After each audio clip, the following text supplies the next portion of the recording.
জ্বরের মুখে সবটাই কেমন যেন তিতো লাগতেছিল, কিছুই খেতে পারতেছিলাম না। তো হঠাৎ করে চিন্তা করলাম এই ডিশটা করে নিই। এটা কিন্তু আমার সবসময় একটা পছন্দের খাবার। তো আজকে ভাবলাম তোমাদের সাথেও শেয়ার করে।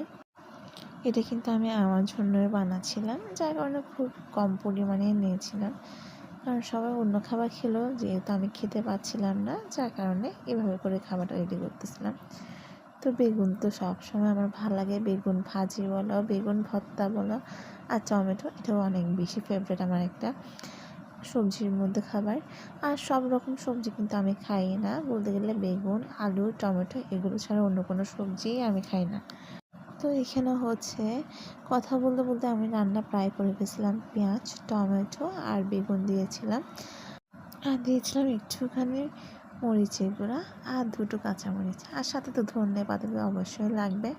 এটাকে কিন্তু আমি বেগুন আর টমেটোর ভর্তা বলি। কে কী বলো আমাকে কিন্তু অবশ্যই কমেন্ট বক্সে কমেন্ট করে জানাতে পারো।